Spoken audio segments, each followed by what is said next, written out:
The cult of domesticity for the woman was a way of pacifying her with the doctrine of separate but equal, giving her work equally as important as the man's, but separate and different. Inside that equality, there was the fact that the woman did not choose her mate, and once her marriage took place, her life was determined.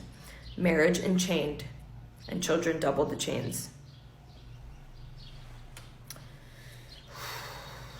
The new ideology worked. It helped to produce, the new ideology that they were talking about was one of like, okay, women, were the ones that were supposed to teach patriotism. They were the ones that were supposed to teach, the children how to be like good workers. They were the ones that were supposed to teach religion and moral value. Like, it was basically an ideology that was trying to convince women that they had an important job, but that job was at home and it was to raise the children and keep everybody happy. The new ideology worked. It helped to produce the stability needed by a growing economy, but its very existence showed that other currents were at work, not easily contained, and giving the woman her sphere created the possibility that she might use that space, that time, to prepare for another kind of life. The cult of true womanhood could not completely erase what was visible as evidence of woman's subordinate status. The cult of true womanhood was, the docile, the quiet, the pacified kind of like woman who doesn't say anything and doesn't upset her man. That was the cult of true womanhood. But the woman could not vote, she could not own property, and when she did work, her wages were 1/4 to 1/2 what men earned in the same job. Putting all women into the same category, giving them all the same domestic sphere to cultivate, created a classification by sex, which blurred the lines of class. However, forces were at work to keep raising the issue of class. Samuel Slater had introduced industrial spinning machinery in New England in 1789, and now there was a demand for young girls, literally spinsters, to work the spinning machinery in factories. In 1814, the power loom was introduced in Waltham, Massachusetts, and now all of the operations needed to turn cotton into fiber into cloth. They wanted to turn cotton fiber into cloth and were under one roof.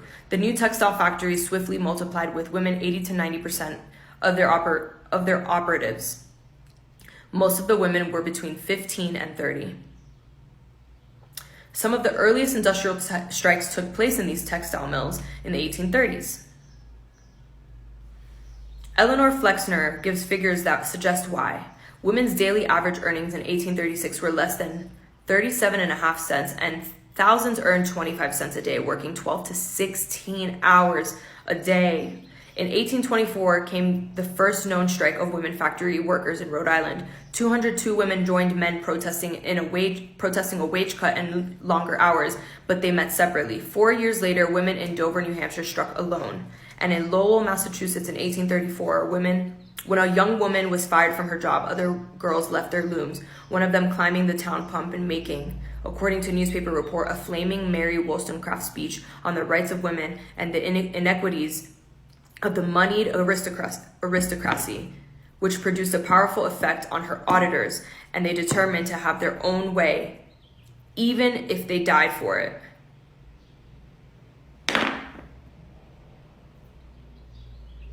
This is crazy.